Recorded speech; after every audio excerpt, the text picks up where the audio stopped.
আসসালামু আলাইকুম। আমি চিকিৎসক Golam Mostafizur Rahman, local medical assistant. YouTube channel health BD, Facebook page MD Golam Mostafizur Rahman এর পক্ষ থেকে যারা আমার ভিডিও দেখছেন সবাইকে জানাই অভিনন্দন ও শুভেচ্ছা। আশা করি আপনারা ভালো আছেন।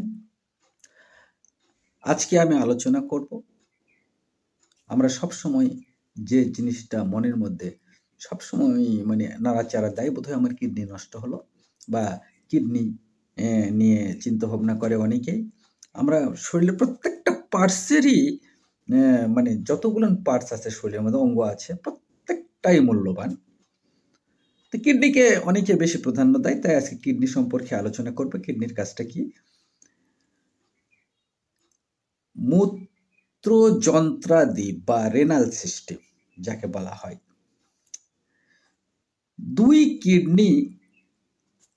এই দুই কিডনির মধ্য দিয়ে রক্ত সঞ্চালন হয় এবং ছাকার কাজ হয়। যখনই কিডনির মধ্যে রক্ত যায় তখন এটা ছাকার কাজ হয়। তো কিভাবে যায়? রেনাল আর্টারি সিস্টেমে এবং রেনাল ভেন দিয়ে রক্ত বেরিয়ে যায়। এর ফলে কিডনিতে রক্ত ছাকার কাজটা হয়ে যায়।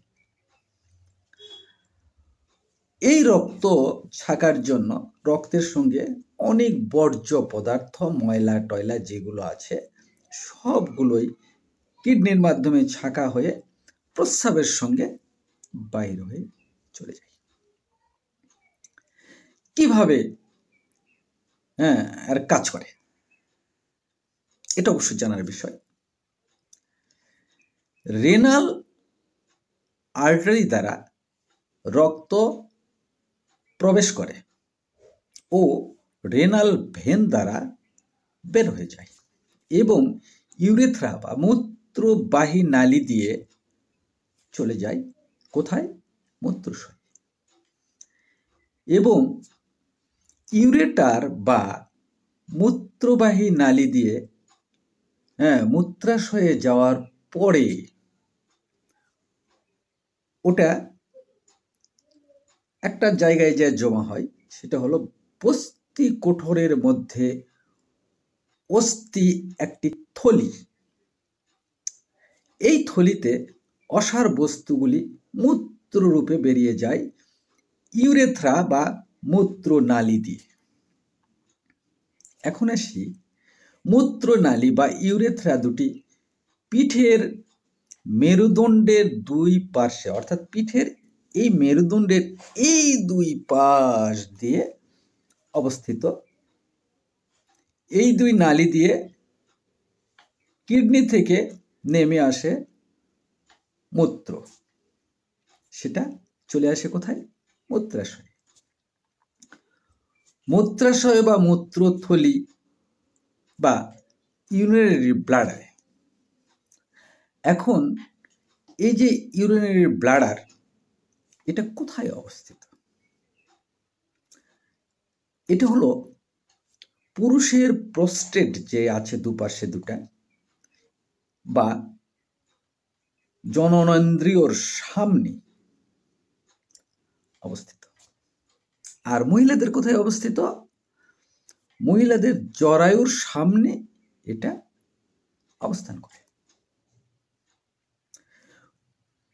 মূত্রনালী বা ইউরেথ্রা, এই নালী দিয়ে মূত্র বাইর হয়, চলে যায়। অসার বস্তুগুলো এদিক দিয়ে চলে যায়। এটাই হলো রেনাল সিস্টেমের কাজ, অর্থাৎ মূত্রযন্ত্রাদির কাজ। আজকে মূত্রযন্ত্র সম্পর্কে আলোচনা করলাম। আগামী দিনে তার রোগ সম্পর্কে আলোচনা করব। এই বলে যারা আমার ভিডিও দেখলেন সবাইকে প্রাণঢালা অভিনন্দন ও শুভেচ্ছা জানিয়ে আপনাদের হায়াত আল্লাহর কাছে কামনা করে আবারও যেন আমার নতুন ভিডিও দেখার আপনাদের সৌভাগ্য হয়, এই আমার আশা আকাঙ্ক্ষা এবং আপনাদের সুস্বাস্থ্য কামনা করে এখানেই শেষ করছি। আসসালামু আলাইকুম। আল্লাহ হাফেজ।